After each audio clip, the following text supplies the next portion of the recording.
You have created quite a stir, Joe Benenson. I have talked to a few Sanders folks. I think you know where I'm going with this. Yes, because you have accused the Bernie Sanders campaign of running, quote, the most negative Democratic primary campaign in history.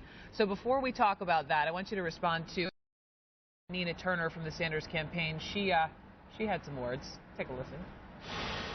Ridiculous. Negative. This man hasn't run a negative ad in all of his political career. There's nothing negative about pointing out the differences between you and your opponent. What is negative is what the Clinton side is doing to distort his record, especially when it comes to health care, knowing he has fought all of his life for universal health care, and then to turn around and try to scare people. That's negative. But he is not running a negative campaign whatsoever, and they know it. Ridiculous, she says. Simone Sanders sat in that same seat and said essentially the same thing. Respond to that. I have a lot of respect for Nina Turner, but I respectfully disagree. Look, I think Senator Sanders and his campaign acknowledged before the Jefferson-Jackson dinner right here in Iowa that they were going to step up their attacks on Hillary Clinton personally. They did. They've done it on the stump.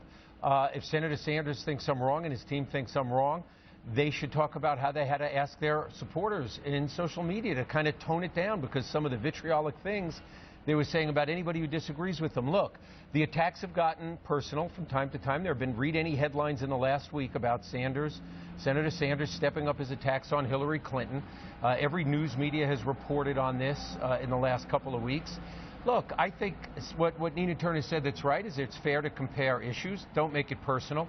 Don't malign everybody who disagrees with you and say that people like Planned Parenthood are part of the establishment, or the Human Rights Campaign that have been on the front lines of fighting for justice, dismiss them as part of the establishment because they didn't choose you as their preferred choice.